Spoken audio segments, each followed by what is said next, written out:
Meghan Markle and Harry have moved to Canada, but it ain't as peaceful as they had hoped because she's already threatening a lawsuit, and she's been there a nanosecond. Yeah, she's been there a nanosecond, and Harry even less. He just got there. But yes, Meghan Markle is threatening to sue and has actually already sent a cease and desist letter to several British media outlets over some photos that were taken of her and Archie and the dogs, yesterday. And their dogs. They were out for a walk in a park on Vancouver Island. In Canada. Yes. So there's a twist here. So in Canada. And they are saying that these photos were a violation of her privacy and that she's being harassed that she has been harassed while she's there in Vancouver. So is Jason back there? Because Jason, so the complication here is that the pictures were taken in Canada, but presumably they're published in Great Britain.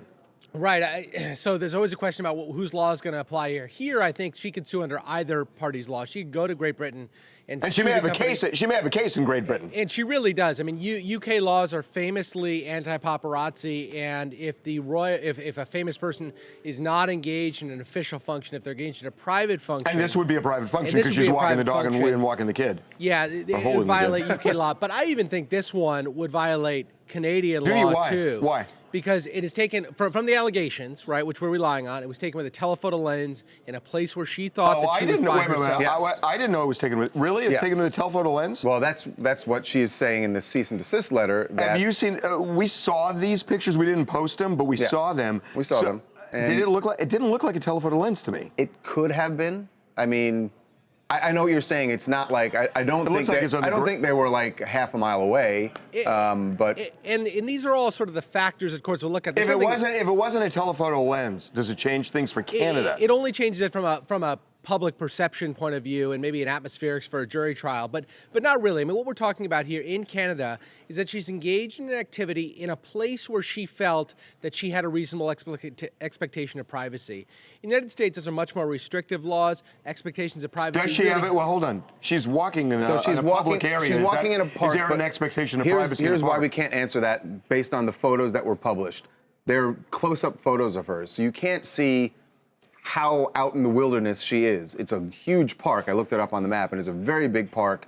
There are areas you could be walking where you wouldn't expect. That doesn't answer. It is a public park. Right, but that doesn't answer whether there is a reasonable expectation. I know. In other words, if there are people around. And I'm saying to you, I can't answer that because I can't see the wide shot to see what her surroundings are, who else is around. Here's what we do have. We do have at least information has come out about the letter that her attorneys sent to the various media organizations, and they do seem to be taking the tack that, from what we've seen, because I don't think we've seen the letter itself, we've heard reports about it, that she is claiming at the very least that she did have this expectation of privacy. So based on what we know right now, which is only her allegations, that's the conclusion. Right, now the question, she may have had the expectation, is it a reasonable expectation? And that's what they have to answer. That is the question. Meanwhile, back at the ranch, Harry shows up in Vancouver, and he flew commercial. Yes, got off, first took a British Airways flight to Vancouver and then took this regional jet over to Vancouver Island. That's a regional jet? Yeah.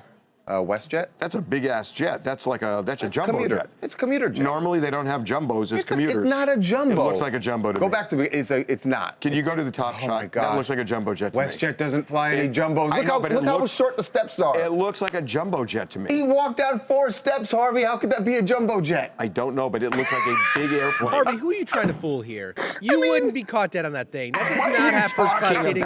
That is not a jumbo jet. Anyway, he arrived at Vancouver Island, where Meghan and Archie have been relevant because they were criticized for flying private. Right, and because he's now stepped down from senior royal duties, lost his HRH, that just means you're flying commercial. Albeit he flew first class, I'm sure, on the British Airways flight. This flight probably doesn't have first class. Well, now that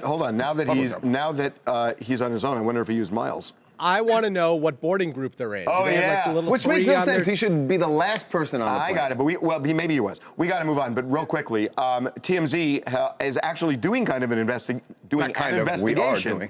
We are doing an investigation into what really happened here, and it's going to air on Fox in primetime, 8 o'clock a week from tomorrow, January 29th, yes. 8 o'clock on Fox Network.